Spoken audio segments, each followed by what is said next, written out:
કાવો નીતિનભાઈ, તારીખ અને સમય નક્કી કરીએ. મારા પપ્પા સભામાં બેઠા છે.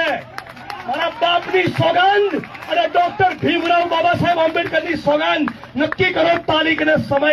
હાથમાં ડબલું લઈને મોદીના નામ ઉપર કૂછડો મારવા પેલા સ્ટેડિયમ ઉપર ના આવું તો મારું નામ બી જિગ્નેશ મેવાણી છે. અને એ પણ કહું કે તાકાત નથી કે કોઈ સ્ટેડિયમ ઉપર ડોક્ટર ભીમરાવ બાબા સાહેબ આંબેડકરનું નામ હોય તો કોઈના બાપની તાકાત નથી. વિચાર પણ કરે નામ ભૂસવાની. ફાડીને ખાઈ જાય દલિતો. તો તમે તમારું કેમ જમીર મરી ગયું છે નીતિનભાઈ?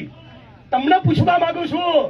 અમારા હતા સરદાર વલ્લભભાઈ પટેલ અને કાયમ માટે અમારા રહેશે. બોલો ને, એક શબ્દ તો બોલો. મગનું નામ મરી તો પાડો. કેમ બકરી ડબ્બામાં આવી ગઈ છે? હે, કેમ બકરી ડબ્બામાં આવી ગઈ છે? કોને? નરેન્દ્ર મોદી